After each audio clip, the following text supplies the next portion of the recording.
সংজ্ঞার ৩য় নাম্বার নিয়মে যে বিষয়টি বলা হয়েছে যে আমরা যখন কোনো পদের সংজ্ঞা প্রদান করব, কোনো পদের সংজ্ঞা দেওয়ার সময় ওই পদের সাথে জড়িত রয়েছে এমন সমার্থক বা প্রতিশব্দ ব্যবহার করা যাবে না।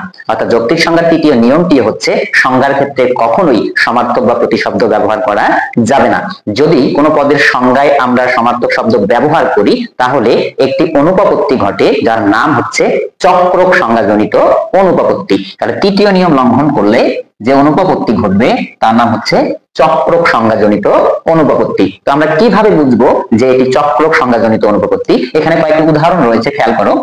যেমন এখানে বলা হয়েছে গাছ হয় বৃক্ষ, গাছ হয় বৃক্ষ। তাহলে এখানে আমি সংজ্ঞা দিচ্ছি হচ্ছে গাছ পদটির, কারণ আমার উদ্দেশ্য পদের মধ্যে যে শব্দটি গাছ রয়েছে এই শব্দটির আমি সংজ্ঞা প্রদান করছি। এখন এই উদ্দেশ্যটি সম্পর্কে বিধেয় পদের মধ্যে যে শব্দটি আমি পাবো বা পাচ্ছি সেই শব্দটির অর্থ আর উদ্দেশ্য পদের শব্দের অর্থ যদি একই রূপ দাঁড়ায় তাহলেই তুমি বুঝবা এটি হচ্ছে চক্রক সংজ্ঞাজনিত অনুপপত্তি।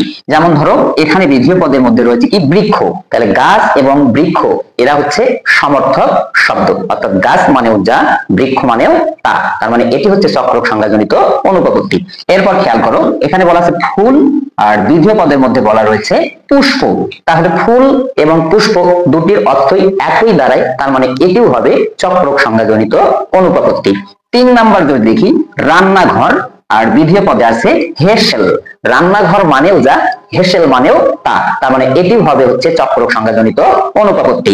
সেম মানুষ এবং মানব সন্তান এই দুইটি পদের অর্থ একই দাঁড়ায়, এজন্য এটিও হবে চক্রক সংজ্ঞাজনিত অনুপপত্তি। অর্থাৎ দুই পদের অর্থ যদি একই রূপ হয়ে থাকে তখনই আমরা বুঝবো ওইটি চক্রক সংজ্ঞাজনিত অনুপপত্তি এবং সংজ্ঞার ৩ নাম্বার নিয়ম লঙ্ঘন করেছে।